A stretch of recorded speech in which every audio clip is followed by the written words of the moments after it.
The third subclass in plants Caryophyllidae. అందులో ఉన్నటువంటి మొదటి ఆర్డర్ గురించి మనం డిస్కస్ చేస్తాం, క్యారియోఫిల్లేల్స్. ఇందులో మనం 2 ఫ్యామిలీస్ కంప్లీట్ చేసుకున్నాం. ఒకటి ఏంటంటే క్యాక్టేసియే, అంటే ఎలా అయితే క్యాక్టస్ డిజర్ట్ ప్లాంటెడ్ గా ఉంటాయో ఆ ఎలూఫ్నెస్ ఎలా అయితే ఉంటుందో, at the same time independence, individuality అనేటువంటివి కావాలని వాళ్ళకు ఉంటుందో, అవి లభించకపోతే వచ్చేటువంటి వాళ్ళ సర్వైవల్ మెకానిజం ఎలా ఉంటుందో, ఇవన్నీ కూడా మనం డిఫరెంట్ ప్లాంట్స్, ఒక్కొక్క ప్లాంట్ కి ఆ ఫ్యామిలీలో ఒక్కొక్క విధానంలో వాటి తాలూకు సర్వైవల్ మెకానిజం చూసాం. తర్వాత మనం కీనోపోడేసియేలో కూడా ఈ ఐడియాని కొంతవరకు చూసాం. ఎందుకంటే కీనోపోడేసియేలో మనం ఏం చెప్పుకున్నాం మీకు గుర్తున్నట్టయితే, గుర్తుందా ఎవరికైనా? ద డాక్ట్రిన్ ఆఫ్ సిగ్నేచర్స్ ప్రకారం కీనోపోడేసియేలో ఉండేటువంటి ఆ 4 ప్లాంట్స్ ఏవైతే ఉన్నాయో, సల్సోలా ట్రాగ్లస్, కీనోపోడియం యాంటీహెల్మిథికం, బీటా వల్గారిస్, ఎట్రిప్లెక్స్, ఈ ఫ్యామిలీలో ఉన్న ఈ 4 ప్లాంట్స్ లోనూ కూడా ఉన్న ఒక పెక్యూలియర్ మెకానిజం ఏంటంటే, వాటి తాలూకు రూట్స్ లో సాల్ట్ అనేటువంటిది ఎక్కువగా ఉంటుంది. సో దట్ ఎంత డిజర్ట్ కండిషన్స్ లోనైనా లేదా ఎంత ఎరిడ్ కండిషన్స్ లోనైనా వాటర్ ని పీల్చుకునేటువంటి మెకానిజం, లీవ్స్ లో సాల్ట్ ఎక్కువ లీవ్స్ లో ఉండడం వల్ల రూట్స్ నుంచి వాటర్ ని పీల్చుకునేటువంటి మెకానిజం ఈ కీనోపోడేసియే ఫ్యామిలీలో మనకి చాలా బాగా కనపడుతుంది. సో బీటా వల్గారిస్ తప్పించి మిగతావన్నీ కూడా చాలా high degree of urinary affinity కలిగి ఉంటాయి. ఇడిమాసు, ఆలిగోరియాసు లేదా కిడ్నీ డిజార్డర్స్, క్రియాటినిన్ పెరగటం, ఇవన్నీ కూడా మనం ఎక్కువగా చూసేటువంటి ఫ్యామిలీ ఈ కీనోపోడేసియే. ఇప్పుడు మనం నెక్స్ట్ ఫ్యామిలీ ఏదైతే చెప్పుకుంటున్నామో క్యారియోఫిల్లేసియే. ఈ పేరుతోనే మనకి ఆర్డర్ ఉంది, ఈ పేరుతోనే మనకి సబ్ క్లాస్ కూడా ఉంది. క్యారియోఫిల్లిడియే, క్యారియోఫిల్లేల్స్ అండ్ క్యారియోఫిల్లేసియే. దీని మెకానిజం ఏంటి? ఇప్పుడు ఈ ఫ్యామిలీ వరకు వచ్చిన తర్వాత ఎలా చూడొచ్చు అసలు ఈ ఫ్యామిలీ, ఈ ప్లాంట్స్ ఏ రకమైన, అంటే ఇక్కడ మన క్యాక్టేసియేలో ఆ desert condition, night time flowers bloom అవ్వడం, పాలినేషన్ జరగడం, ముఖ్యంగా ఎన్హెలోనియం లియోలో చూస్తే మనం, మీకు అది ఆ రోజు చెప్పాను కూడా, అది ఒక పెక్యూలియర్ సెంట్ ని ఎమిట్ చేస్తుంది ఆ ప్లాంట్. సో దట్ వాటర్ తాగడానికి వచ్చేటువంటి ఆ డిజర్ట్ యానిమల్స్ ఇలా మత్తుగా తూగుతూ ఉంటాయి. ఎగ్జాక్ట్ గా ప్రూవింగ్ లో కూడా, తర్వాత సిమ్టమ్స్ లో కూడా మీరు చూసినట్టయితే ఎన్హెలోనియం లియోకి ఒక పెక్యూలియర్ కండిషన్ ఆఫ్ స్పిరిచువాలిటీ ఉంటుంది. అంటే వీళ్ళ ఆధ్యాత్మికత అంతా దేని మీద ఆశ్రయించి ఉంటుందంటే, మన తాలూకు దాంట్లోకి మిగతా వాళ్ళు ఎంటర్ అవుతున్నారు, మన ఇండివిజువాలిటీకి, మన ఇండిపెండెన్స్ కి కుదరటం లేదు. అట్ ద సేమ్ టైం మనం వాళ్ళ మీద డిపెండ్ అయ్యి ఉన్నాం. వాళ్ళు ఇచ్చేటువంటి లవ్, కేర్, రిలేషన్షిప్ మంచిదే, చాలా బాగుంటుంది, చాలా ఇష్టం.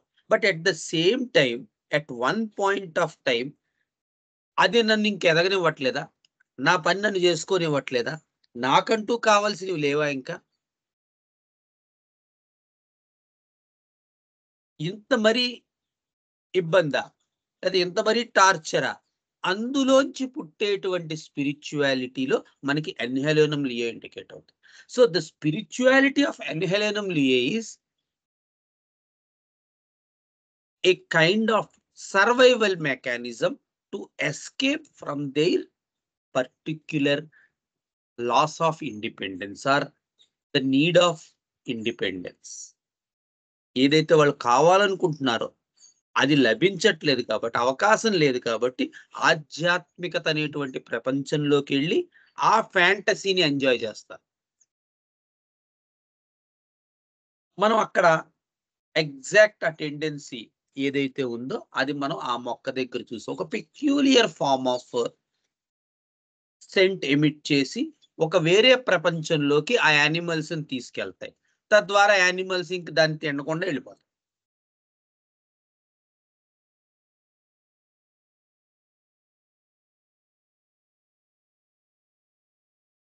సో, ఈ 2 ఫ్యామిలీస్‌లోనూ మనం చూసిన ఈ పెక్యూలియారిటీస్ ఈ క్యారియోఫిల్లేసియాకొచ్చేసరికి కొంచెం మారుతుంది.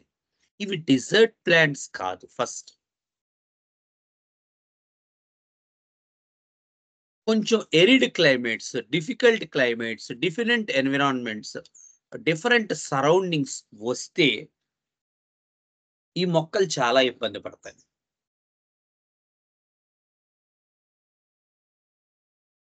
కానీ యాక్చువల్‌గా ఈ ఫ్యామిలీలో ఉన్నటువంటి డిఫికల్ట్ ప్రాబ్లమ్ ఏదైతే ఉందో, అది ఏంటి అంటే సర్వైవల్ కండిషన్స్‌ని తట్టుకోగలగాలి. అది సబ్ క్లాస్ జనరల్ అండర్‌స్టాండింగ్. ఈ ఆర్డర్ అండర్‌స్టాండింగ్ కూడా. కానీ ఇది అందులో సెట్ అవ్వట్లేదు. ఇది డాక్ట్రిన్ ఆఫ్ సిగ్నేచర్స్ ప్రకారం వీళ్ళ తాలూకు ప్రిమిటివిటీని మనకెక్కువగా చూపిస్తుంది. అంటే ఏ రకమైన పరిస్థితులని వీళ్ళు హ్యాండిల్ చేయలేరు. ఈ క్యారియోఫిల్లేసియే ఫ్యామిలీలో ఉండేటువంటి మందులు పరిస్థితులని హ్యాండిల్ చేయగలిగేటువంటి స్వభావం ఉన్నటువంటి వాళ్ళు కాదు. పరిస్థితుల్ని హ్యాండిల్ చేయలేరు. పరిస్థితులకి ఎఫెక్ట్ అయిపోతారు. అంటే ఎన్విరాన్మెంట్‌కి ఎఫెక్ట్ అయిపోతారు.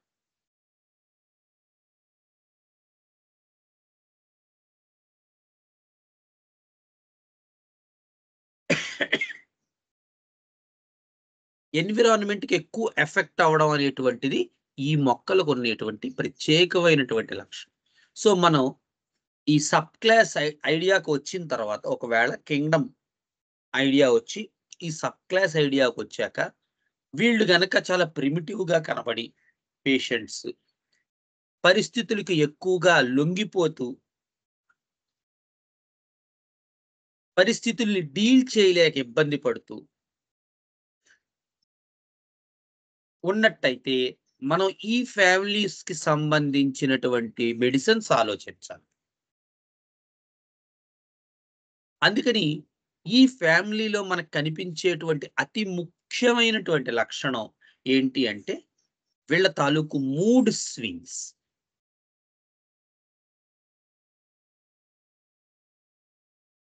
చాలా తీవ్రమైనటువంటి మూడ్ స్వింగ్స్ ఉంటాయి. అలాగే స్టెబిలిటీ ఉండదు. No stability.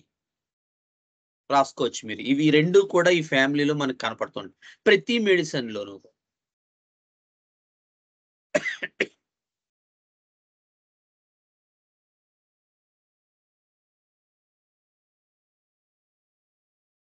So, mood swings ఉంటాయి.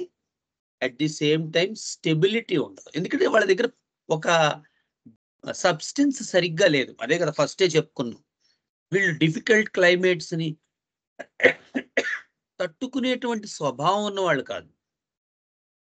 డిఫికల్ట్ ఎన్విరాన్మెంట్స్‌ని హ్యాండిల్ చేయలేరు. అలాగే బాధ్యతల్ని హ్యాండిల్ చేయలేరు. ఏదైనా అప్పగించామనుకోండి వీళ్ళు కంగారు పడిపోతారు.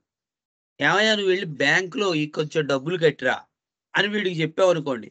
వీడి కాళ్ళు చేతులు చల్లబడిన పని అవుతుంది. So, most of the remedies మీకు ఇంకొకటి కూడా ఉంది ఇందులో. Are very much compared with carbon remedies.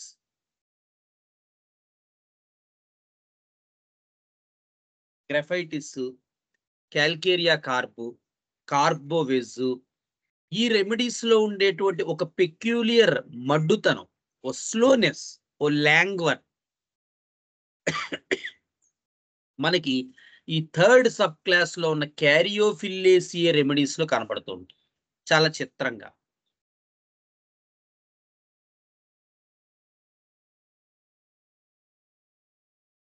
So, mood swings ఒకటి, ఆ ఇన్‌స్టెబిలిటీ అంటే ఒక స్టెబిలిటీ లేకపోవడం, నో స్టెబిలిటీ అనేటువంటిది ఈ ఫ్యామిలీకి సంబంధించిన ప్రతి మెడిసిన్‌లోనూ మనకుంది. చూద్దాం. ఒక్కొక్క మెడిసిన్‌లో ఇది ఎలా అభివ్యక్తీకరణ జరుగుతుందనేటువంటిది మనం చూద్దాం. బట్ జనరల్‌గా ఈ పర్టిక్యులర్ ఫ్యామిలీ క్యారియోఫిల్లేసి ఏదైతే ఉందో, ఇందులో ఉన్న అన్ని మెడిసిన్స్‌కి అంతో ఎంతో ఈ పాయింట్ ఉంటుంది. వీళ్ళు బేసికల్‌గా ఏ పరిస్థితుల్ని హ్యాండిల్ చేయలేరు. చాలా తొందరగా ఎన్విరాన్మెంట్‌కి లొంగిపోతారు.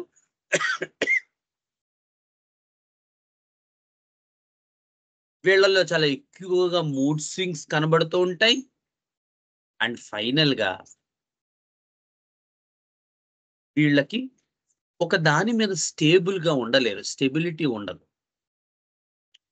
ఇవి మీరు బాగా ఈ సంబంధించినటువంటి ఫ్యామిలీకి సంబంధించినటువంటి ఇది జాగ్రత్తగా గుర్తుపెట్టుకోవాలి. ఇవన్నీ ఈ ఫ్యామిలీలో వచ్చే ప్రతి మెడిసిన్‌లోనూ అంతో ఇంతో, అంతో ఇంతో కనబడుతూనే ఉంటాయి. ఒక దాంట్లో ఒకటెక్కువగా ఉంటే, ఒక దాంట్లో ఒకటెక్కువ. చూద్దాం. సో, ఇందులో ఫస్ట్ రెమెడీ సెపోనియా అఫిషినాలిస్. సెపోనియా అఫిషినాలిస్.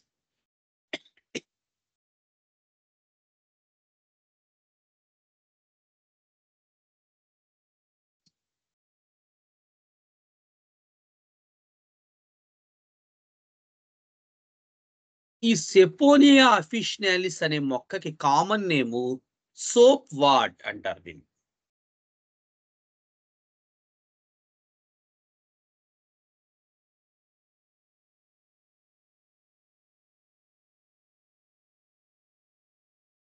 సో, ఇందులో మనకి ఈ మెడిసిన్‌లో చాలా ప్రధానంగా కనిపించేటువంటి ఫిజికల్ సింప్టమ్స్ ఏంటంటే, ఒక పెక్యూలియర్ ఫార్మ్ ఆఫ్ ఇన్‌ఫ్లుయెన్జావో, కోల్డో, కాఫో వస్తుంది. ఏవండీ గత సెప్టెంబర్‌లో నాకు చాలా తీవ్రంగా జబ్బు చేసింది. వైరల్ జ్వరం వచ్చింది. వైరల్ ఇన్‌ఫ్లుయెన్జా లేతే వైరల్ ఫ్లూ, కళ్ళు మంటలు, తిమ్మిర్లు, కళ్ళు లాగేయటం, బాడీ తిమ్మిర్లు ఇలా వచ్చింది. సో, అప్పుడు నేను ఇంగ్లీష్ మెడిసిన్స్ వాడాను. కానీ అప్పటినుంచి కూడా నాకు తగ్గలేదు సార్ అంటాను. ఏమిటయ్యా ఏమైందంటే, ఏమోనండి అప్పటినుంచి చిక్కిపోతున్నాను నేను. పెద్ద వెయిట్ గెయిన్ అవ్వట్లేదు. మధ్య మధ్యలో దగ్గొస్తోంది. మధ్య మధ్యలో జలుబొస్తోంది. మధ్య మధ్యలో తుమ్ములొస్తున్నాయి. సో, ఈ రకంగా ఉంటోందండి అప్పటినుంచి కూడా నాకు. ఆ పర్టిక్యులర్ సెప్టెంబర్‌లో జరిగినటువంటి దాని నుంచి కూడా నేను ఇంకా కోలుకున్నట్టు నాకనిపించట్లేదు అంటాడు.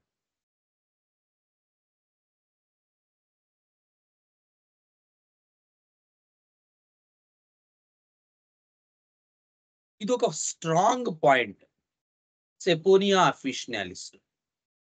మామూలుగా మనం చాలా ఎక్కువగా వీటికి సల్ఫర్, ట్యూబర్క్యులినం లాంటి యాంటీ మయాస్మేటిక్ రెమెడీస్ ఎక్కువ ఆలోచిస్తూ ఉంటాం.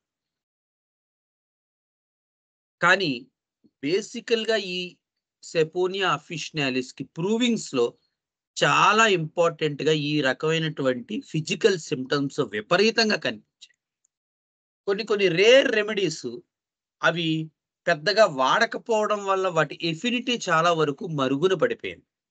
మర్ఫీ అంటారు. యూకలిప్టస్సు, యాస్పరాగస్సు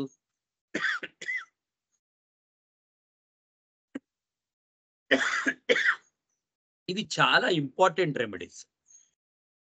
వాటి గురించి చెప్పేటప్పుడు. కానీ చిత్రంగా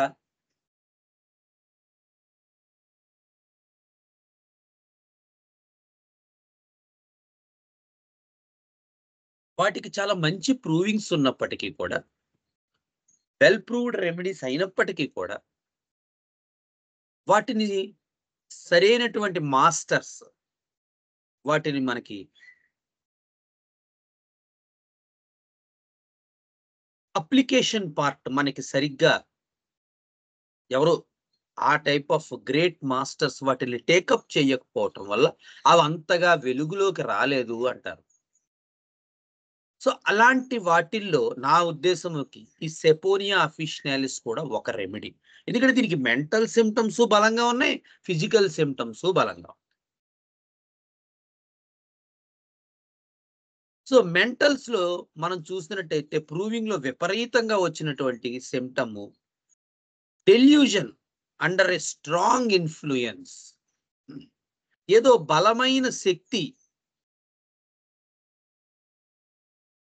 తాలూకు ఇన్ఫ్లుయెన్స్ లో నేను ఉన్నాను అని నమ్ముతూ ఉంటాడు. ఓ రకంగా ఈ ఏదైనా వచ్చి తగ్గకపోవటం అనేది దాని తాలూకు రిఫ్లెక్షనే కూడా మనం జాగ్రత్తగా ఆలోచిస్తే. ఒకటేదో ప్రవేశించి ఇంక అక్కడి నుంచి దాని ఇన్ఫ్లుయెన్స్ లోనే రన్ అవ్వడం. మైండ్ కూడా అలాగే ఉంటుంది. వీళ్ళ మైండ్ కూడా that they think, believe, imagine that they are under a strong influence. చెప్పాం కదా, అసలు థర్డ్ సబ్ క్లాస్ లోనే మనల్ని అది మనకి కావాలి, ఆ లవ్, కేర్, ఏదైతే ఐడెంటిటీ, రిలేషన్షిప్ అనేటువంటిది మనకి కావాలి డెఫినెట్ గా. కానీ at one point of time అది సాచురేషన్ లిమిట్ కి వచ్చేసి ఇంకా ఫర్దర్ గా నాకు అంటూ వేరే ఐడెంటిటీ కానీ, నాకంటూ వేరే ఇండివిజువాలిటీ కానీ, నాకంటూ వేరే ఇండిపెండెన్స్ కానీ లభించట్లేదు అని అనిపిస్తుంది. అసలు థర్డ్ సబ్ క్లాస్ జనరల్ పెర్స్పెక్టివే. వీళ్ళకు వచ్చేసరికి ఆ పార్ట్ ఇంకొంచెం ఎక్కువైపోయి అసలు నన్ను మొత్తం వాళ్ళ తాలూకు దాంట్లో తీసేసుకున్నారు. వాళ్ళు ఎలా కావాలంటే అలా ఆడిస్తున్నారు. వాడు ఎలా యూజువల్ గా అది ఒక పేరెంటల్ ఫిగర్ కావచ్చు, హస్బెండ్ కావచ్చు, లేదా వైఫ్ కి హస్బెండ్ కావచ్చు, హస్బెండ్ కి వైఫ్ కావచ్చు. సో ఏ రకమైన రిలేషన్షిప్ లోనైనా వాళ్ళకి ఆ పెర్స్పెక్టివ్ అనేటువంటిది రన్ అవుతుంది. అంటే వాళ్ళ నుంచి కావలసినటువంటి ప్రేమాభిమానాలు అనేటువంటివి కావాలనిపిస్తూనే ఈ బంధం నన్ను ఇంకా ఫర్దర్ గా గ్రో చెయ్యట్లేదు, నాకంటూ సపరేట్ ఐడెంటిటీని ఇవ్వట్లేదు అనేటువంటి బేసిక్ టెండెన్సీ కూడా ఉంటుంది. సో అసలు జనరల్ గా థర్డ్ సబ్ క్లాస్ లో ఉన్న పాయింట్ ఇక్కడికి వచ్చేసరికి అది నన్ను బాగా ఇన్ఫ్లుయెన్స్ చేస్తోందని కూడా అనిపిస్తుంది.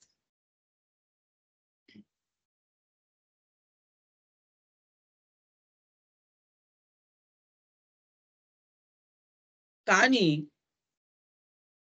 ఇక్కడ ఏమవుతుందంటే ఇది ఒక సైకోటిక్ మయాజ్మెటిక్ రెమెడీ. మాస్టర్స్ ఇచ్చిన దాని ప్రకారం యాంటీ సైకోటిక్ గా దీన్ని చెప్పారు. సో ఏమవుతుందంటే వీళ్ళు ఇంత బిలీవ్ చేస్తున్నా దీనికి తగ్గట్టుగా రెస్పాండ్ అవ్వరు. ఏదో మెగ్నీషియం లా ఉంటుంది వీళ్ళ కేసు అంతా. ఏంటంటే, ఏమయ్యా మరి నీకు అంత అనిపిస్తోంది కదా, మరి నువ్వేమన్నా వాళ్ళకి చెప్పావా అంటే, కేస్ టేకింగ్ లో మనకి చెప్తారేమో గాని వాళ్ళు ఎవరితో అయితే ఈ ఇబ్బంది నడుస్తోందో వాళ్ళతో ఒక్క మాట కూడా చెప్పలేరు. There is an inability to respond అంటారు మర్ఫీ దీన్ని. అంటే ఏ ఇన్ఫ్లుయెన్స్ అయితే వీళ్ళని ఎంత ఇబ్బంది పెడుతోందో ఆ ఇన్ఫ్లుయెన్స్ కి రెస్పాండ్ అయ్యి లేదా వాళ్ళకి మళ్ళీ తిరిగి చెప్పగలిగేటువంటి నైపుణ్యం గాని, వాళ్ళకి తిరిగి చెప్పగలిగేటువంటి ఐడియాలజీ గాని, ఆ తిరిగి చెప్పగలిగేటువంటి సబ్స్టెన్స్ కానీ వీళ్ళల్లో ఉండదు. There is an inability to respond అంట. So delusion that he is under a strong influence and there is an inability to respond. ఈ రెండు కలిపి మనకి రన్ అవుతుంటాయి ఈ సెపోనియా అఫిషనలిస్. దాంతో వీళ్ళు ఒక పెక్యూలియర్ అవాయిడెన్స్ కి వచ్చేస్తారు. అంటే avoidance in terms of not that relationship, but మిగతా ప్రపంచంతో వీళ్ళు కొంత కట్ చేసుకోవడానికి ట్రై చేస్తారు. ఎందుకంటే వీళ్ళలో ఎంతసేపు ఇదే నడుస్తూ ఉంటుంది. ఈ రెండు పార్ట్లు ఇదొక వలయం కింద ఉంటుంది వీళ్ళకి. ఏంటంటే ఆ ఇన్ఫ్లుయెన్స్ నా మీద పడిపోతుంది అంటుంది, వాళ్ళు దానికి ఫీల్ అయిపోతూ ఉంటారు. But at the same time దానికి సంబంధించిన రెస్పాన్స్ ఉండదు.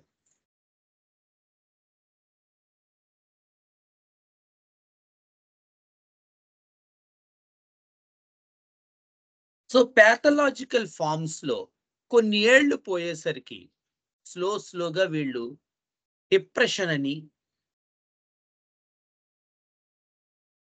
ఒక రకమైన ఎపతీకి లోనైపోతారు. సో యాంటీ డిప్రెసివ్ పిల్స్ వాడుతూ ఉంటారు. ఏమయ్యా ఎందుకు వాడుతున్నావు, లేకపోతే ఏమమ్మా ఎందుకు వాడుతున్నావు అంటే, నాకు గత 5-6 ఏళ్ల నుంచి ఇదే ప్రాబ్లం అండి,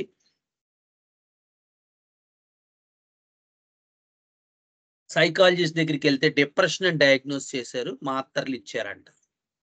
జాగ్రత్తగా గనక వీళ్ళ కేసు తీసుకుంటే మీకు క్లియర్‌గా అర్థమైపోతుంది.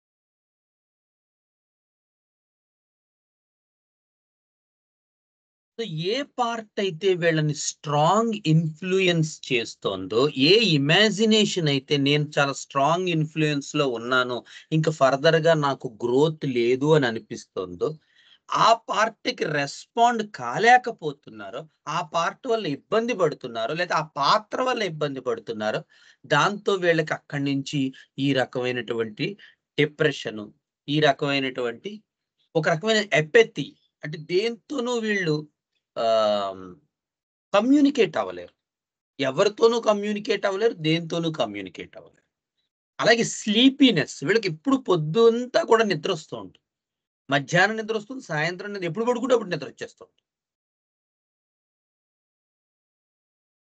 పాపం ఈ డిప్రెషన్ పిల్స్ వల్ల అనుకుంటారు. కానీ చిత్రంగా డిప్రెషన్ పిల్స్ వేసుకోకపోయినా వీళ్ళకి అదే ఉంటుంది. అదే చిత్రం. ఈ పెక్యూలియర్ కండిషన్ ఈ రెమెడీలో రన్ అవుతూ ఉంటుంది. సో, ఇది కొన్నాళ్ళ తర్వాత ఫిజికల్‌గా వచ్చాక, అంటే ఫిజికల్ ప్లేన్‌లోకి ఇది దిగాక, ఈ డైనమిక్ ప్లేన్ నుంచి ఫిజికల్ ప్లేన్‌లోకి దిగాక, అప్పుడెప్పుడో ఓసారి పాపం ఇలాంటిది ఏదైనా వచ్చి ఒక అక్యూట్ కండిషన్, ఆ అక్యూట్ కండిషన్ తాలూకు ఛాయలు ఇంక ఫర్దర్‌గా పోవు. అందుకని ఓ ఫ్లూ వచ్చో, లేతే పలానా సెప్టెంబర్‌లో జలుబు కిందటి ఏడాది సెప్టెంబర్‌లో జలుబు చేసిందండి. అప్పటినుంచి నేను సెట్ అవ్వలేదు. లేతే అప్పుడు నాకు వైరల్ న్యూమోనియా వచ్చింది. హాస్పిటల్‌లో జాయిన్ చేశారు. అప్పటినుంచి సెట్ సెట్ అవ్వలేదు. లేదా బ్రాంకైటిస్ వచ్చింది, సెట్ అవ్వలేదు. లేదా అప్పట్లో నాకు ఫుడ్ పాయిజనింగ్ జరిగిందండి. అప్పటినుంచి నా ఆరోగ్యం సెట్ అవ్వలేదు. అలా చెప్తారు. కానీ నిజానికి ఇది వాళ్ళ తాలూకు డైనమిక్ ప్లేన్‌లో ఉండేటువంటి ఒక భాగమే ఇలా రిఫ్లెక్ట్ అయింది. ఎందుకంటే చాలా సంవత్సరాల నుంచి కావాల్సిన రెమెడీ ఏదో అది పడటం లేదు. సో, కాన్స్టిట్యూషన్ ఏం చేసింది, పోనీ ఇప్పుడైనా వేస్తారేమో అని చెప్పి ఒక అక్యూట్ కండిషన్ తీసుకొచ్చి నన్ను చూడండిరా బాబు అంటది. అప్పుడు కూడా మనం చూడకపోతే ఇంకా ఆ కేస్ అది నెమ్మదిగా పాథలాజికల్‌లోకి వెళ్ళిపోతుంది. ఫిజియోలాజికల్‌లో ఉన్నప్పుడు సరిగ్గా గనక మనం డీల్ చెయ్యకపోతే కేసెస్ పాథలాజికల్ కండిషన్స్‌లోకి వెళ్ళిపోతాయి. ఆ వెళ్ళిపోయిన తర్వాత అప్పుడు కూడా మనం తాత్సర్యం చేసి, మనం సరిగ్గా గనక డీల్ చేయకపోతే కేసెస్ ఒక్కొక్కసారి మన చేతుల్లోంచి చేజారిపోవచ్చు. So, timely decision by a homeopath physician అనేటువంటిది కూడా చాలా ఇంపార్టెంట్. టైమ్‌కి డెసిషన్ తీసుకోకుండా నేను తర్వాత ఎప్పుడో తీసుకుంటానంటే, ఈలోపు కేసంతా వెళ్ళిపోతుంది. ఆ తర్వాత కూర్చొని ఏడవడం వల్ల ఏ రకమైనటువంటి ఇది ఉండదు. కాబట్టి టైమ్ డెసిషన్ అనేటువంటిది కూడా చాలా ఇంపార్టెంట్. దీంట్లో మనం ఒక చిత్రమైన రూబ్రిక్ కూడా ఉంది. ఈ రెమెడీలో మన కంప్లీట్ రిపర్టరీలో ఆ రూబ్రిక్ ఇచ్చారు. మైండ్, సాడ్‌నెస్, స్లీపీనెస్ విత్, అందులో ఈ సెపోనియా అఫిషినాలిస్ అనేటువంటిది. సో, రెట్రోస్పెక్టివ్‌గా చూస్తే వీళ్ళల్లో ఉండేటువంటి ఆ ఎపథీ, వీళ్ళల్లో ఉండేటువంటి ఆ డిప్రెషన్, వీళ్ళల్లో ఉండేటువంటి ఆ never well since some acute condition, వీళ్ళల్లో ఉండేటువంటి అండర్ స్ట్రాంగ్ ఇన్‌ఫ్లూయెన్స్ అనేటువంటి డెల్యూజన్. తో వీళ్ళకి ప్రాబ్లమ్ వచ్చి, వీళ్ళలో ఎక్కడికి ల్యాండ్ అవుతారు వీళ్ళు?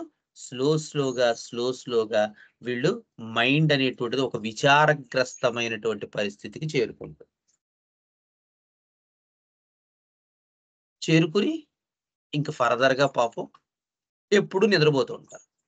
So, mind sadness, sleepiness with అనేటువంటి రూబ్రిక్‌ని దీనికి జోడించడంలో, ఈ ప్రూవింగ్‌లో రావడంలో ఆ ఎసెన్స్ ఆఫ్ ద రెమెడీ అనేటువంటిది మనం జాగ్రత్తగా పట్టుకుంటాం. నెక్స్ట్ ఫిజికల్‌గా ఇంకా వీళ్ళలో చాలా పెక్యూలియర్ లక్షణాలు మనకు కనబడుతూ ఉంటాయి. ఒక రకమైనటువంటి మయాల్జియా అనొచ్చేమో దాన్ని. స్ట్రెంగ్త్ ఉండదు మజిల్స్‌లో. ఏ పని చెయ్యి వీళ్ళు చాలా తొందరగా అలసిపోతారు. మనం యూజువల్‌గా ఇదేదో కాల్కేరియా కార్బ్ కేస్‌లా అనిపిస్తూ ఉంటుంది. ఫస్ట్ చూస్తే. తొందరగా చెమట పడుతుంది. కొంచెం పని చేసినా అలసిపోతారు. ఇలా చెప్తూ ఉంటారు. కేసెస్ స్టార్టింగ్‌లో. సో, లాట్ ఆఫ్ సింప్టమ్స్ ప్రూవింగ్‌లో కూడా ఈ మజిల్ వీక్‌నెస్సు, మయాల్జియా, నో స్ట్రెంగ్త్, ఏ పని చేయలేకపోవటం, బాగా వీక్‌నెస్సు, ఇవన్నీ చాలా వరకు ప్రూవింగ్స్‌లో వచ్చాయి. ఒక రకమైన లాంగ్వర్ అంటారు. అంటే లేచి పని చేసుకోగలిగేటువంటి పరిస్థితి. అది తగ్గిపోతూ ఉంటుంది వీళ్ళలో. ఏవండీ ఇదివరకు బానే చేసుకునేదాన్ని. ఈ మధ్య బాగా అసలు చాలా నీరసంగా ఉంటాను. లేచి పనే చేసుకోలేకపోతున్నాను అంటారు. వాళ్ళ ఏజ్ చూస్తే 35, 40 ఉంటుంది. సో, జాగ్రత్తగా మనకి పైకి ట్రేస్ ఔట్ చేస్తే, మనకి సబ్ క్లాస్ ప్యాటర్న్ అంతా కనపడుతుంది. అవునండి మ్యారేజ్ అయింది. మ్యారేజ్ అయిన తర్వాత నుంచి మా ఆయనంటే నాకు చాలా అభిమానం. ఆయనంటే చాలా ఇష్టం. సో, అక్కడి నుంచి నాకు ప్రాబ్లమ్ స్టార్ట్ అయింది. ఆయన కూడా నన్ను చాలా చూసుకుంటారు. కానీ బాధ ఎక్కడొస్తదంటే, ఏ పని చేస్తానన్నా ఒప్పుకోరండి ఆయన. పోనీ బయటికెళ్ళి ఏదైనా చిన్న ఉద్యోగం చేసి ఫైనాన్షియల్‌గా చేస్తానంటే ఒప్పుకోరు. దాంతో నాకు ఇంకా ఈ ఇంటి బౌండరీస్‌లోనే ఉండి చిరాకొచ్చేస్తోంది. నాకంటూ కూడా ఒక ఇండివిడ్యుయాలిటీ చాయిస్ ఉండాలి గదా! ఇంకా అక్కడి నుంచి నేను డల్ అయిపోయానండి. తగ్గిపోయింది. ఇంక నిద్రపోతున్నాను నేను. బాగా నిద్రపోతున్నాను. పనేం ఉండదు. పొద్దున్న ఆయనెళ్ళాక వంటంతా చేసి క్యారేజ్ ఇచ్చేస్తాను. ఇంకంతే పడుకోవటమే. టీవీ చూస్తూ పడుకోవటమే అంటారు. సో, ఆ రకమైనటువంటి మజిల్ వీక్‌నెస్. అంటే దేని నుంచి ఏ ఎయిల్మెంట్స్ నుంచి స్టార్ట్ అయింది మజిల్ వీక్‌నెస్ అనేది చూడాలి. యాసిడ్ ఫాస్ వాడు కూడా అపాథెటిక్‌గా ఉంటాడండోయ్. ఈ అపతి, ఇండిఫరెన్సు అనేటువంటిది యాసిడ్ ఫాస్‌లో గూడా ఉంటుంది. అలాగే కొంతవరకు ఈ ఇండిఫరెన్స్ నాట్రమూర్‌లో కూడా ఉంటుంది. అలాగే సెపియాలో గూడా ఉంటుంది. సో, అన్ని రెమెడీస్‌కి ఆ కామన్ సింప్టమ్‌గా వచ్చేటువంటి అపాథెటిక్ ఐడియా ఉంటుంది. సో, నాట్రమూర్‌లో ఉండేటువంటి అపతి కొంతవరకు ఈ సెపోనియా అఫిషినాలిస్‌లో ఉండేటువంటి దానికి కొంత సిమిలర్‌గా ఉంటది. ఎందుకంటే 2 కూడా సేమ్ సూపర్ క్లాస్ అండర్‌స్టాండింగ్‌లో ఉన్నాయి. నాట్రమూర్‌లో కూడా ఎవరితో ఎవరి నుంచైతే ఆ ప్రేమను ఆశిస్తున్నారో, ఎవరి నుంచైతే ఆ ప్రేమ అనుబంధం ఆశిస్తున్నారో, ఎవరి నుంచైతే ఆ ఐడియా ఉంటోందో ఆహ్, నేను వాళ్ళ మీద డిపెండ్ అయ్యున్నాను. క్లింగీగా ఉంటాను. వాళ్ళు లేకపోతే నేను ఉండలేను అనిపిస్తూ ఉంటుందో, అది ఎప్పుడైతే ఎందుకంటే ఎల్లవేళలా ఎవరివ్వగలరు? పీపుల్ ఎక్స్‌పెక్టేషన్ చాలా ఉంటది. బట్ వాళ్ళు ఆ ఎక్స్‌పెక్టేషన్‌కి అవతల వాళ్ళు రీచ్ అవ్వటం అనేది వాళ్ళ సాధ్యాసాధ్యాల మీద ఆధారపడి ఉంటుంది. ఇప్పుడు వాళ్ళకంటూ వేరే ఫ్యామిలీసొచ్చి, వాళ్ళకంటూ ఆహ్, ఇండివిడ్యువల్ ఇదొచ్చేసిన తర్వాత, వాళ్ళు ఇదివరకుటంత కమ్యూనికేషన్‌లో ఉండకపోవచ్చు. That doesn't mean that they are not loving you. But మయాజం ఉన్నవాడికి ఏమనిపిస్తూ ఉంటుందంటే, ఇదివరకుటంత క్లోజ్‌గా ఉండట్లేదనిపిస్తుంది. సో, వన్స్ ఆ పార్ట్ ఎంటర్ అయితే, వాళ్ళ ఎక్స్‌పెక్టేషన్ ఏమో ఎక్కువైపోతూ ఉంటుంది. అంత లవ్, కేర్, ఎఫెక్షన్ పార్ట్‌నర్ ఇస్తున్నట్టు ముఖ్యంగా మ్యాట్రిమోని గురించి మాట్లాడుకుంటున్నాం కాబట్టి హస్బాండ్, వైఫ్ ఇష్యూస్. ఇంతకు ముందున్నంత లవ్, కేర్, ఎఫెక్షన్ భర్త ఇస్తున్నట్టుగా భార్య కనిపించదు. లేదా భర్త మ్యాట్రిమోని అయితే భార్య ఇస్తున్నట్టుగా భర్త కనిపించదు. దాంతో ఆ ఆశింపు ఎప్పుడైతే ఆ ఎక్స్‌పెక్టేషన్ ఎప్పుడైతే రీచ్ అవ్వదో దాంతో వాళ్ళు కాస్త అపాథెటిక్‌గా మారిపోతుంటారు. దేని యందు ఆసక్తి ఉండదు.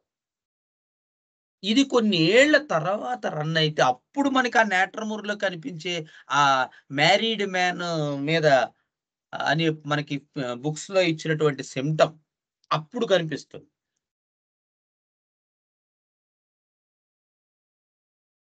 అసలది ఎందుకొస్తుందో కూడా చూడాలి. అది ఆ రకమైనటువంటి సింప్టమాటాలజీ ఏర్పడ్డానికి తగ్గ బ్యాక్‌గ్రౌండ్ దగ్గరే గనక నువ్వు నేట్రమూర్ పట్టుకోగలిగితే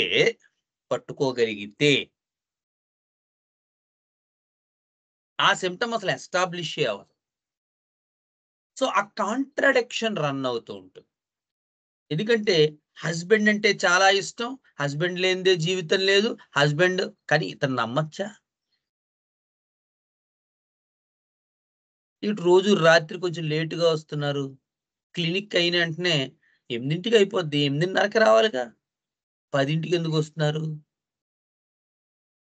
సో, పెర్సన్‌లో ఆ కాంట్రాడిక్షన్ అనేటువంటిది స్టార్ట్ అవుతుంది.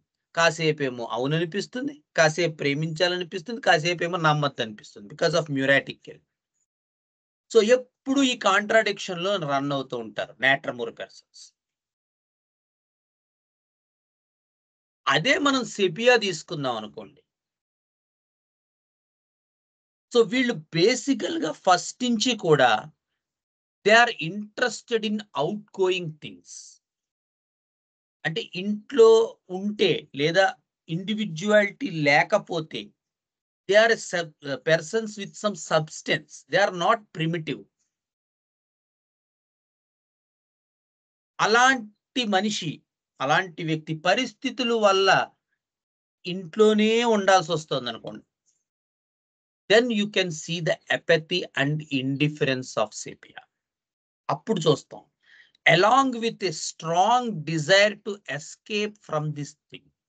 అంటే ఇలాంటి పరిస్థితుల నుంచి ఎలాగైనా పారిపోవాలి. ఈ పరిస్థితి అంటే ఇంట్లోనే ఉంచేయడం, ఇంటి నుంచి తప్ప వేరే ప్రపంచం ఉండకపోవడం అనేటువంటిది వాళ్ళకు ఒక రకమైన భయాన్ని కలిగిస్తుంది. ఒక రకమైన జడుపుని కలిగిస్తుంది. ఇన్ని రోజులు ఇలాగే ఉండిపోతానా అంటూ ఉంటారు సెపియా వాళ్ళు. సెపియా వాళ్ళు మాట్లాడేటప్పుడు I am dependent on them అనే వర్డ్ వాడరు.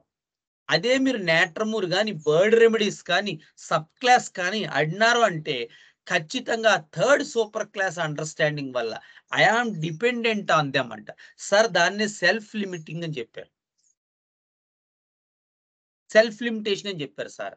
ఎందుకంటే they are dependent on the other person. They had been or then there is a strong need also because they are not so much evolved. కానీ సెపియాలోకొచ్చేసరికి వాడితో నాకసలు పనే లేదంటారు. అరే partner లేదా అపోజిట్. అసలు దాంతో నాకు పనే లేదంటారు. అంటే మనం హస్బాండ్, వైఫ్ ఈ ఎనీ రిలేషన్‌షిప్ ఇది ఏదైనా కావచ్చు. నేను వాళ్ళ మీద ఆధారపడి ఉన్నాను అనేటువంటి ఐడియా ఇస్తే అది ఇవాల్వ్డ్ థింగ్ కాదు. ఇవాల్వ్డ్ సబ్‌స్టెన్స్ కాదు. ఇవాల్వ్డ్ పర్సన్ కాదు. సెపియాలో ఆ టాక్ రాదసలు. ఎమోషనల్‌గా ఫస్ట్‌లో ఏమైనా మాట్లాడొచ్చు. కొంత just before entering into that illusion part కొంత ఏదైనా కొంత బట్ రియల్ ఐ యామ్ దగ్గరికెళ్తున్నప్పుడు, లోపల లెవెల్స్‌కెళ్తున్నప్పుడు they will not speak about that.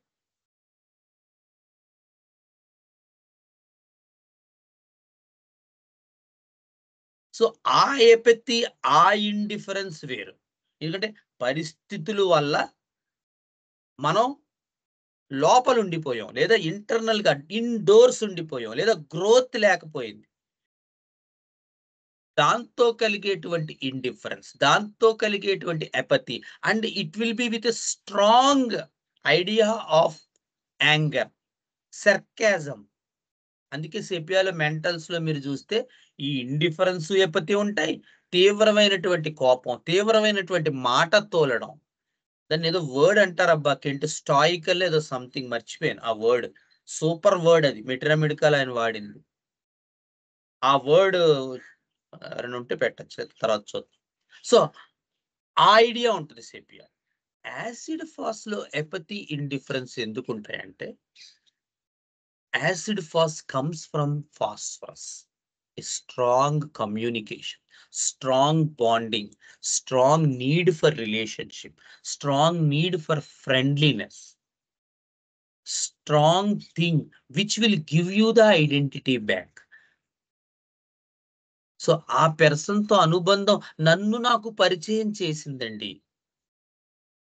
I feel like ఎలేటెడ్ when I am with him. చాలా మంచి ఫ్రెండ్ అండి బాబు. ఒక 2 ఇయర్స్, 3 ఇయర్స్ అసలు అన్నీ షేర్ చేసుకునేవాళ్ళం మేము. అంత మంచి ఫ్రెండ్, అంత మంచి కంపానియన్, లేదా అంత మంచి హస్బెండ్, లేదా అంత మంచి వైఫ్. సో ఆ రిలేషన్‌షిప్‌లో వచ్చేటువంటి ఇష్యూ ఏదైనా జరిగినట్టయితే, లేదా బాధపడినట్టయితే, it will create a strong sense of apathy or indifference towards the entire life.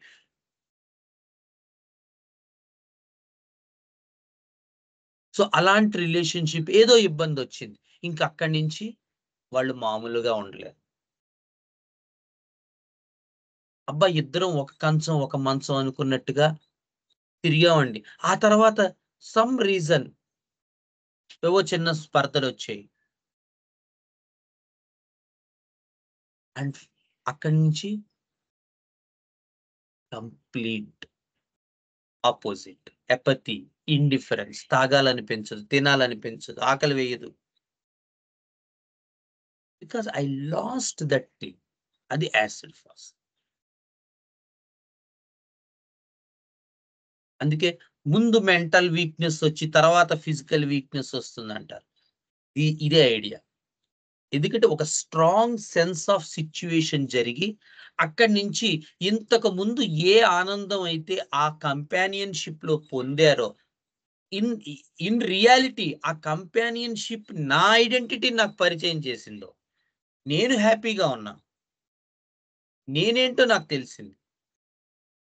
So ఆ కంపానియన్‌షిప్‌లో వచ్చేటువంటి స్ట్రగుల్ వల్ల, ఏదైనా జరిగిన ఇన్సిడెంట్ వల్ల, ఇప్పుడు అవి చాలా కామన్ గదా!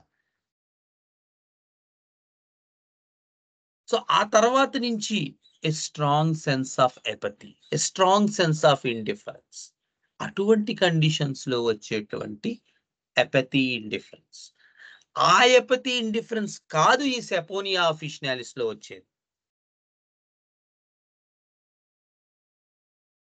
వీళ్ళల్లో ఉండేటువంటి a strong influence under a delusion that I am a strong under a strong influence. No individuality, no independence.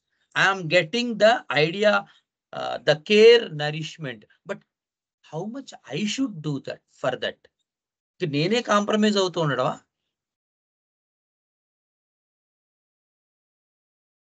దీనికేం saturation point లేదా?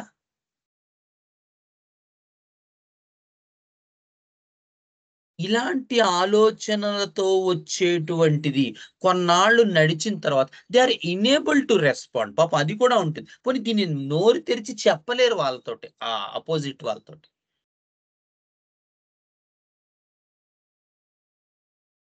దాంతో వచ్చేటువంటి భిన్నమైనటువంటి ప్రాబ్లమ్స్ అన్నీ వీళ్ళల్లోకి ఎంటర్ అయిపోతాయి. అలాంటప్పుడు ఏదో ఒక స్ట్రాంగ్ ఎక్యూట్ వచ్చి, ఆ ఎక్యూట్ మాత్రం ఇంక సెట్ అవ్వదు. ఇంక అక్కడి నుంచి హెల్త్ అంతా స్పాయిల్ అయిపోతూ ఉంటుంది. పలానా ఆగస్ట్‌లో ఫుడ్ పాయిజనింగ్ జరిగిందండి. మనం రొటీన్‌గా ఏదో మందేసాం. ఓ సల్ఫరో లేకపోతే చోబర్టలో. ఎన్నాళ్ళు ఒక 3, 4 నెలలు వాడినా రెస్పాండ్ రావట్లేదు. వన్ ఫైన్ మార్నింగ్ లేదు ఏదో ఉంది ఈ కేస్‌లో ల్యాప్స్ అని గ్రహించాం. ఒక్కొక్కసారి జరుగుతూ ఉంటది. మనం రెగ్యులర్‌గా రొటీన్‌లో వెళ్ళిపోతూ ఉంటాం. సడెన్‌గా ఎప్పుడో మనకు గుర్తొస్తుంది. ఎందుకు ఈ కేస్ తేవట్లేదు? ఏమైనా ఇబ్బంది ఉందా? లేదు చూద్దాం అని ఒకసారి మనం ఫుల్ కేస్ తీసుకుంటే, మీకు అప్పుడు ఆ బేసికల్‌గా వాళ్ళకుండేటువంటి ఆహ్, ముందు 5, 6 ఇయర్సో లేకపోతే 10 ఇయర్సో వాళ్ళలో జరుగుతున్నటువంటి ఐడియాలజీ అదంతా కనబడుతుంది. ఇప్పుడు పరిస్థితులు బాగోవు. ఒక్కొక్కసారి అలా జరుగుతుంది. మొన్న కేస్‌లో అలాగే జరిగింది. నేను తర్వాత మిస్టేక్ చేశానని ఎంత బాధపడ్డానో. ఆవిడ ఒక 10 ఇయర్స్ బ్యాక్ హైపోథైరాయిడ్ పేషెంట్ అయిపోయింది. ఇప్పుడు థైరాయిడ్ లెవెల్స్ బానే ఉంటున్నాయి. ఇప్పుడు సిట్యుయేషన్ బానే ఉంటుంది. ఇప్పుడు ఆవిడకి పెద్ద ఫిజికల్ ప్రాబ్లమ్స్ కూడా పెద్దగా లేవు. ఏవో స్లైట్‌గా జాయింట్ పెయిన్స్ అవి తప్ప. సో ఇప్పుడు ఏం చేస్తుందంటే ఆవిడ ఐఎమ్ ఎ సక్సెస్ఫుల్ పర్సన్. నేను ఏ రకంగా చూసినా చాలా సక్సెస్ఫుల్ పర్సన్. సో నేను ఇప్పుడు నాకు తెలిసిన వాళ్ళకి ఉద్యోగాలు ఇప్పించటం, మాకు మంత్రులు తెలుసు, లేకపోతే పలానా ఎమ్మెల్యే తెలుసు. సో వాళ్ళని రికమెండ్ చేసి, లేకపోతే వాళ్ళ సిస్టర్ చాలా పెద్ద పొజిషన్‌లో ఉన్నారు. సమ్ పెద్ద డైరెక్టర్ ఆఫ్ బోర్డ్స్‌లో ఉన్నారు. ఈ బ్యాంక్స్ సో దానికి సంబంధించిన దాంట్లో ఉన్న ఆవిడతో చెప్పి ఎవరికైనా హెల్ప్ చేయటం ఫైనాన్షియల్‌గా.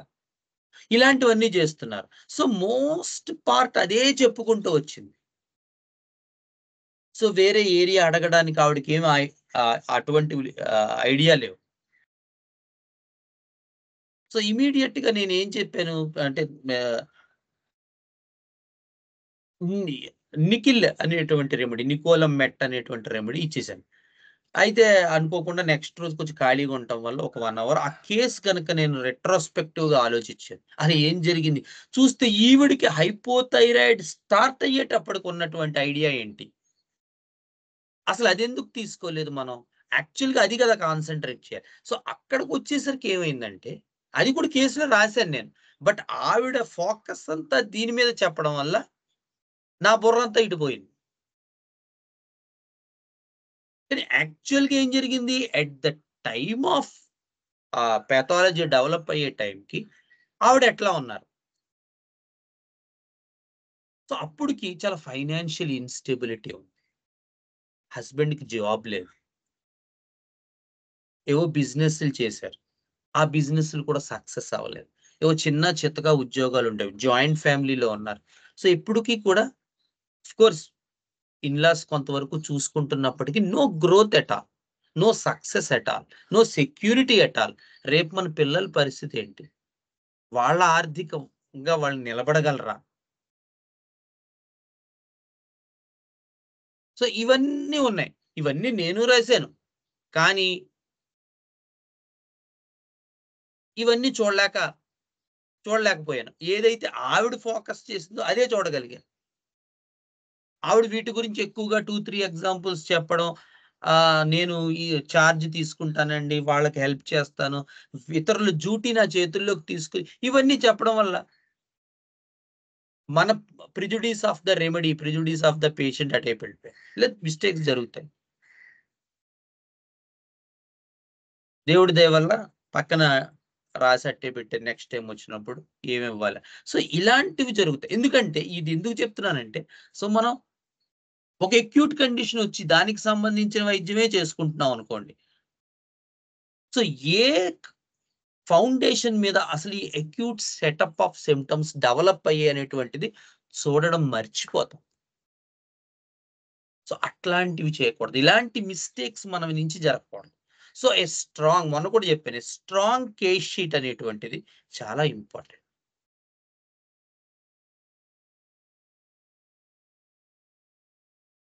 సో ఈ సెపోనియా అఫిషినాలిస్ అలాంటి ఫౌండేషన్ మీద వచ్చేటువంటి ఎపతి, అలాంటి ఫౌండేషన్ మీద వచ్చేటువంటి డిప్రెషన్, అలాంటి ఫౌండేషన్ మీద వచ్చేటువంటి స్లీపీనెస్.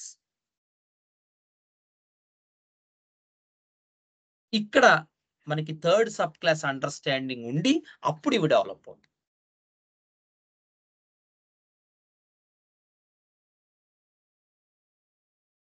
సో దాంతో వచ్చేటువంటి మయాల్జియా, దాంతో వచ్చేటువంటి లాంగ్వర్ కండిషన్ ఇవన్నీ కూడా మనకి ఈ పర్టిక్యులర్ సెపోనియా అఫిషినల్స్. ఇంకొకటండోయ్ ఇది చాలా లెఫ్ట్ సైడెడ్ రెమెడీ చిత్రంగా. Most of the symptoms even ఇందాక మనం చెప్పుకున్నటువంటి కోల్డ్ ఇష్యూస్ అవి కూడా మోస్ట్ ఆఫ్ ద థింగ్స్ ఈ లెఫ్ట్ సైడ్ ఉంటాయి. ఈవెన్ ట్రైజెమినల్ న్యూరాల్జియా కూడా లెఫ్ట్ సైడ్ ఉంటుంది. ట్రైజెమినల్ న్యూరాల్జియాలో కూడా ఇది చాలా good remedy. Very good remedy. So అక్కడ కూడా ఇది లెఫ్ట్ సైడ్ మనకు కనబడుతూ ఉంటుంది.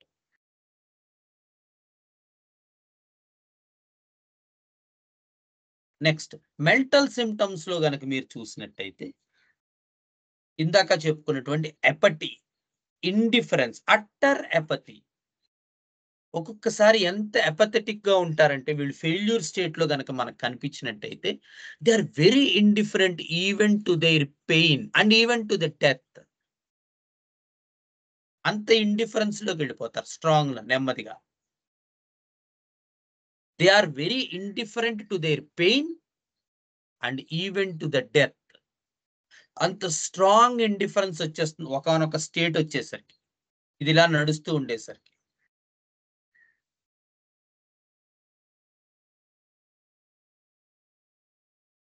ఇందాక చెప్పుకున్నటువంటి ఎపతి, ఇండిఫరెన్స్ విత్ డిప్రెషన్. అదే ఇందాక చెప్పుకున్నాం కదా, డిప్రెషన్, యాసిడ్ ఫాస్ట్ సెపియా వాటిలతో కూడా కంపేర్ చేసుకున్నాం. సో చాలా స్లీపీగా ఉంటారు వీళ్ళు. అదే ఇందాక చెప్పు, లాంగ్వర్ గా ఉంటారు, లేచి పని చేసుకోలేరు, బద్ధకంగా ఉంటుంది, ఎప్పుడు పడుకోవాలని ఉంటుంది.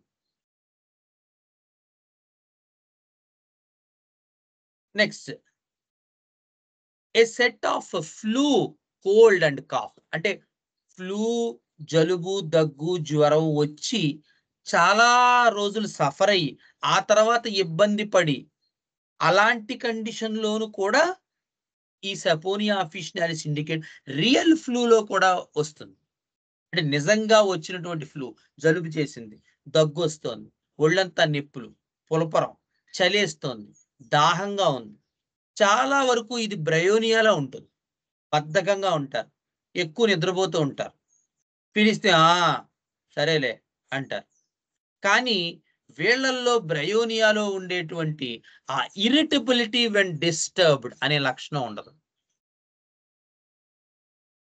బ్రయోనియా వాడికి జ్వరం వచ్చిందనుకోండి, వాడు అలా పడుకుని ఉంటాడు. వాడు అలా పడుకున్నంత వరకు ఏ రకమైన ఇబ్బంది ఉండదు. ఏరా ఏమన్నా బ్రెడ్ తింటా అంటాడు బ్రయోనియా వాడు. వాడిని డిస్టర్బ్ చేస్తే వాడికి చాలా కోపం వచ్చేస్తుంది. ఎవ్వరు వాడిని మాట్లాడించకుండా పడుకోబెడితే వాడంత మంచివాడు లేడు.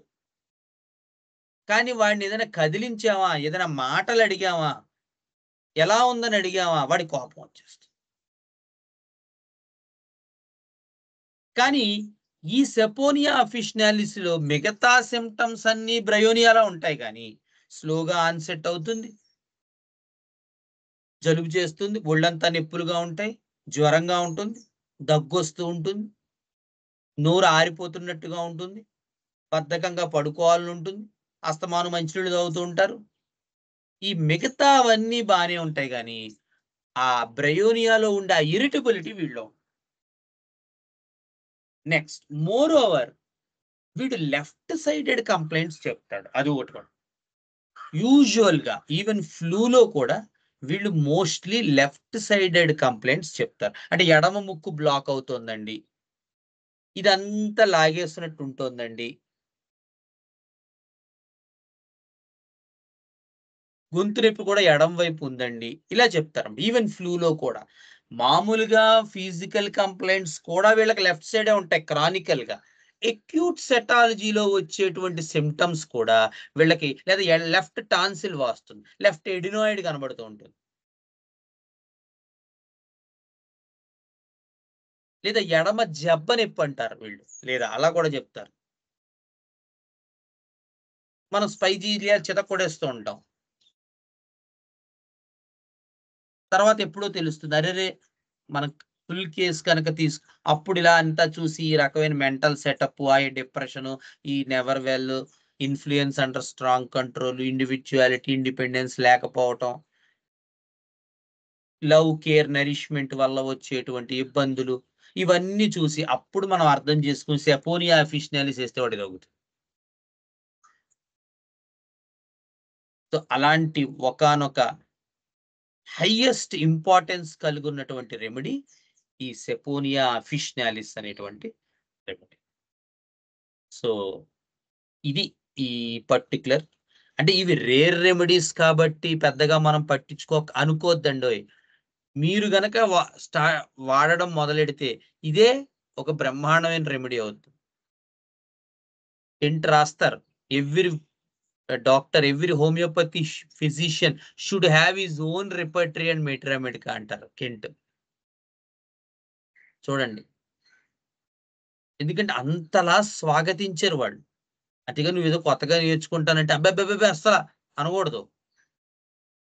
ఎవరి నుంచి ఏ రకమైనటువంటి ఎవల్యూషన్ వస్తుందో ఎవరికెరుక. సో కెంట్ ఏం చెప్తారంటే నీ ఎక్స్పీరియన్స్, అందుకే వితాల్కస్ ఎడిషన్స్ టు కెంట్ రిపర్టరీ అనే బుక్ ప్రిఫేస్ లో కూడా రాస్తారు. ఎందుకంటే కొన్ని ఏళ్ల ఎక్స్పీరియన్స్ తర్వాత ఏమవుతుందంటే ఆయన పర్టికులర్ గా ఆ రెమెడీ మీద కొంత ఇది చేయటం, ఆ రిపర్టరీ అండర్‌స్టాండింగ్ ఇవన్నీ ఆయనకంటూ ప్రత్యేకంగా వస్తాయి. అవన్నీ కూడా మనం కన్సిడర్ చేసుకొని పేషెంట్‌కి కనుక మనం అప్లికేట్ చేయగలిగితే ఇంకా మంచి రిజల్ట్స్ వస్తాయి. ఇప్పుడొస్తున్న గుడ్ రిజల్ట్సే ఇంకా మంచి రిజల్ట్స్ రావడానికి అవకాశం. సో, అలాంటి వండర్‌ఫుల్ రెమెడీస్‌లో ఒకానొక రెమెడీయే ఈ సెపోనియా అఫిషనల్స్. సో, హోప్ ఈ మెడిసిన్ మీరు వాడి దాని ఫీడ్‌బ్యాక్ ఇస్తే నేను కూడా చాలా ఆనందిస్తాను. Okay. So, any doubts regarding today's session?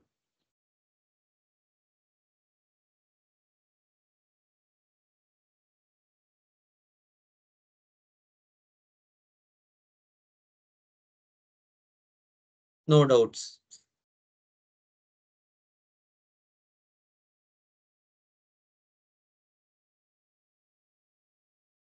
Okay. Okay. Hello sir. Sir good చెప్పండి. Morning sir. Good morning sir ఒక బౌండరీలో అట్లా ఉండడం వల్ల డిప్రెషన్‌లోకి అట్లా వెళ్ళిపోతారని అన్నారు కదా సార్.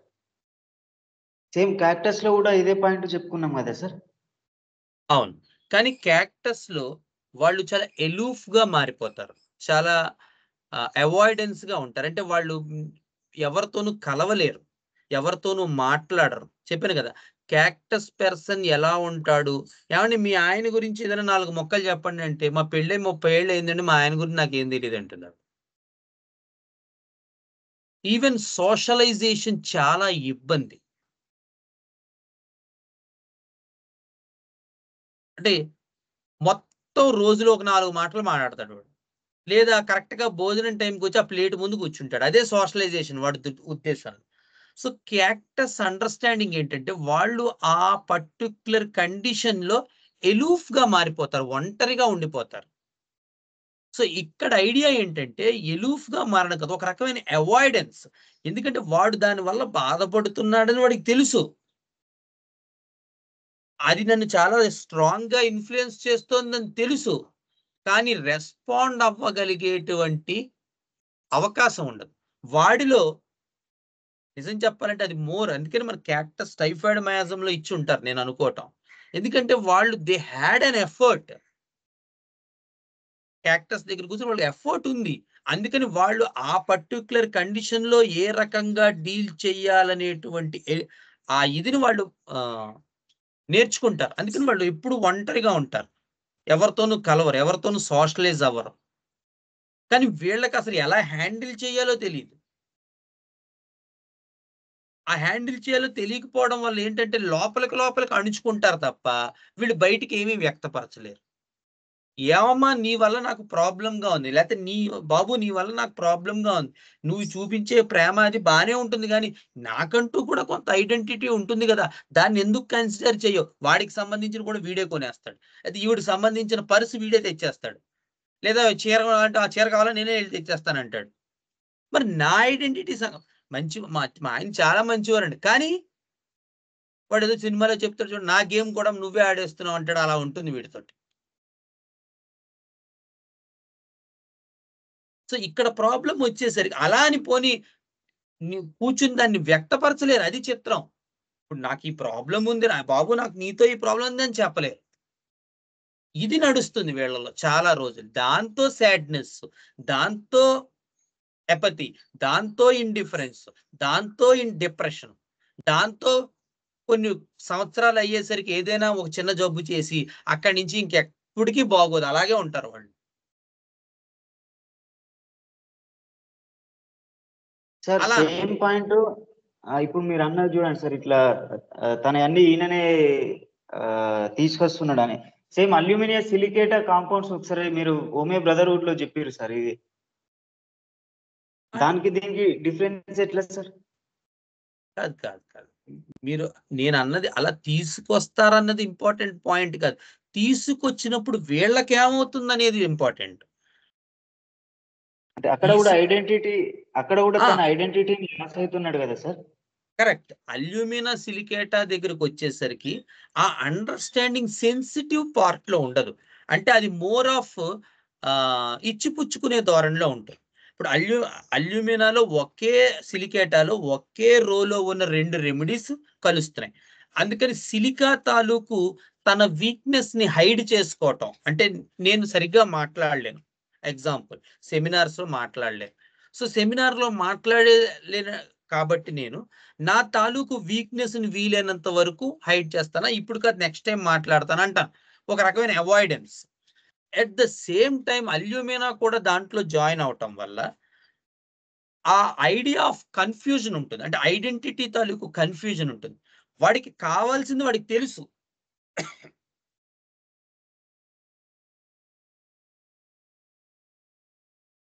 నాకు ఈ ఐడియా ఆఫ్ ఐడెంటిటీ కావాలి అన్నది అల్యూమినా వాడికి తెలుస్తుంది. But at the same time silica కూడా ఉండటం వల్ల వీడిలో కన్‌ఫ్యూజన్ ఉంటుంది. అలాగే తన వీక్‌నెస్‌ని హైడ్ చేసుకునే లక్షణం కూడా ఉంటుంది. 2 కలిపి ఉండడం వల్ల వీడు చాలా కన్‌ఫ్యూజ్ అయిపోతూ ఉంటాడు. మాట్లాడడానికి కూడా కన్‌ఫ్యూజ్ అయిపోతూ ఉంటాడు. But at the same time ఆ వీక్‌నెస్ అంటే వాడి ఏ పార్ట్‌లో అయితే వాడి వీక్‌నెస్ ఉందో దాన్ని హైడ్ చేసుకోగలిగే నైపుణ్యం కూడా ఉంటుంది.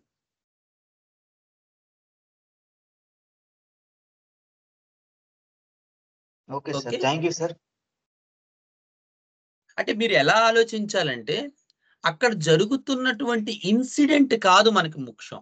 ఆ ఇన్సిడెంట్‌కి పర్సన్ ఎలా రెస్పాండ్ అవుతున్నాడనేది ముఖ్యం. అందుకని ఇన్సిడెంట్ ఉదాహరణకి ఇదే జరిగింది అనుకుందాం. ఇప్పుడు మీరు చెప్పిన మీరు మీ డౌట్ కూడా అదే అయ్యుండొచ్చు నా ఉద్దేశం హస్బెండ్ అన్నీ తెచ్చేస్తున్నారు. నాకు ఏమీ అవకాశం లేదు అనే నాకేమి ఐడెంటిటీ లేదు అనే పార్ట్‌లో అల్యూమినా సిలికేటా వాళ్ళు ఉండుండేటట్టయితే వాళ్ళు ఎలా రియాక్ట్ అవుతారు?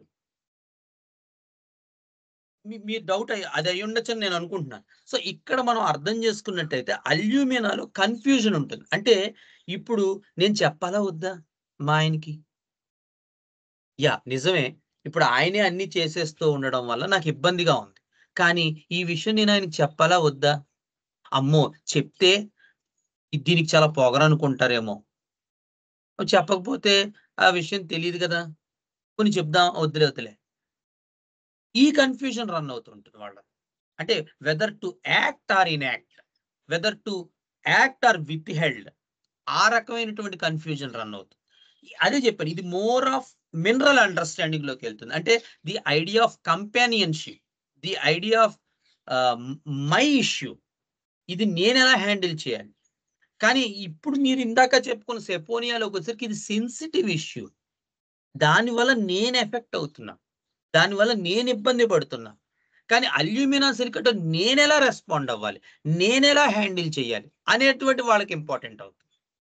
ఆ 2 రెమెడీస్ డిఫరెంట్ కింగ్డమ్స్ వల్ల వీళ్ళ అనుభూతిలోకెళ్ళి అందుకని చెప్పాను కదా! కేస్ టేకింగ్‌లో మీరు తీసుకుంటేనే ఇవి ఫుల్‌గా ఎక్స్‌ప్రెస్ అవుతాయి. ఎప్పుడైతే కేస్ టేకింగ్ సరిగ్గా రాదో ఇంకంతే ఆహ్, ఆ గ్యాప్ అలా ఉండిపోతుంది.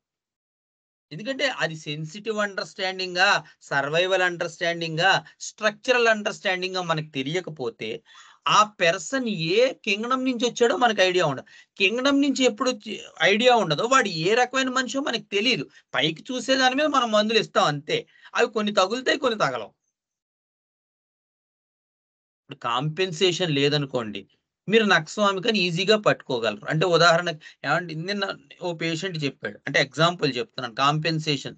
ఏవండీ ఎవడైనా నన్ను గనక ఇది చేస్తే అంటే ఫస్ట్‌లో కాదులెండి. ఆఫ్టర్ 1 అవర్ తర్వాత. ఒకానొక టైంలో కోవిడ్‌లోప్పుడు అందరిని కోవిడ్‌కి తీసుకెళ్తూ హాస్పిటల్‌కి తీసుకెళ్తూ ఉండేసరికి ఒక యాక్సిడెంట్ అయింది. ఆ యాక్సిడెంట్ అయిన వాడు నన్ను నానా మాటలు అని బూతులు తిట్టాడు. వాడిని నేనేం అనలేకపోయానప్పుడు. వాడు మా ఊరు వాడే. వాడు మంచివాడేనండి. చాలా మన తెలిసినోడే గూడా అని ఏదో జెప్పాడు. సో, అంతా అయిపోయాక కేసు నేను మళ్ళీ ఇందాక మీరక్కడ చెప్పారు కదా! అసలప్పుడు ఏమనిపించింది? ఆడు ఎక్కడున్నా సరే వెళ్లి పొడి చేసి రావాలనిపించిందండి. అంత కోపం వచ్చింది నాకు. ఆడెక్కడున్నా సరే అని. ఇది ఏ రెమెడీలోకొస్తుందో మీకు నేను చెప్పక్కర్లేదు. కానీ అప్పుడు నేనున్న పరిస్థితి ఈ పేషెంట్స్ అందరినీ కోవిడ్‌తో హాస్పిటల్‌కి తీసుకెళ్తున్నాను. సో, నేను వాడిని అప్పుడు ఏం చేయలేకపోయాను. ఇప్పటికీ నాలో ఆ బాధ ఉంది. ఆడిని ఆ రోజు ఏం చేయలేకపోయానని ఇప్పటికి కూడా నేను ఫీల్ అవుతున్నా. కాంపెన్సేషన్ లేదు. ఈజీగా తెలిసిపోతుంది. అదే వీడు చాలా బాగా కూర్చున్నాడనుకోండి. ఇలా బొట్టు, గిట్టు పెట్టుకొని, చక్కగా నీట్‌గా కూర్చొని, పంచె గట్టిగా కట్టుకొని, అబ్బే! నాకేమనిపించదండి. అంతా కూడా నేను ఆ భగవంతుడి దయ ఆయనకే వదిలేస్తాను అన్నాడనుకోండి. వాడిని ఏం పట్టుకుంటారు మీరు? సో, ఎక్స్‌ప్రెషన్‌లో వచ్చే ఇబ్బందేంటంటే, వాడేంటో మనకి దొరకనప్పుడు మీరు ఏమీ చేయలేరు ఆ కేసు. ఎన్నేళ్లైనా సరే ఇట్స్ ఎ ఛాలెంజ్. ఎందుకంటే వాడు పైకి కనబడిన దాన్ని బట్టి మీరు మందిస్తారు. అది పూర్తిగా ఎప్పటికి సెట్ అవ్వదు. అది తప్పని చెప్పట్లేదు నేను. అలా కనబడితే ఆ మార్గం గుడ్. మనకు చాలా మంచి ఫలితం ఇస్తుంది. కనబడకపోతే వచ్చే ఇబ్బందేంటంటే, మనం ఎప్పటికి ఆ పర్టిక్యులర్ పార్ట్ మాత్రమే చూసి మందిస్తూ ఉంటాం. ఇక దాని నుంచి మనకి మంచో, చెడో అవే రన్ అవుతూ ఉంటాయి. కొత్తవేం రావు. అసలు ఆ వ్యక్తి రియల్‌గా ఎవరు అనేది మనకు అర్థం కాదు. సో, ఎన్నేళ్లైనా ట్రీట్‌మెంట్‌లో ఆ ల్యాప్స్ ఉంటుంది. కరెక్ట్ రెమెడీ పడదు. మనం పూర్తిగా ఆ కేస్‌ని ఇది చేయడం.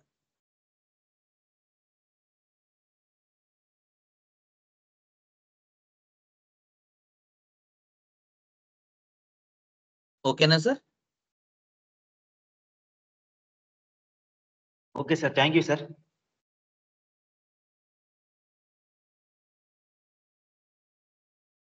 గురుర్బ్రహ్మా గురుర్విష్ణుః గురుర్దేవో మహేశ్వరः గురుర్సాక్షాత్ పరం బ్రహ్మ తస్మై శ్రీ గురవే నమః.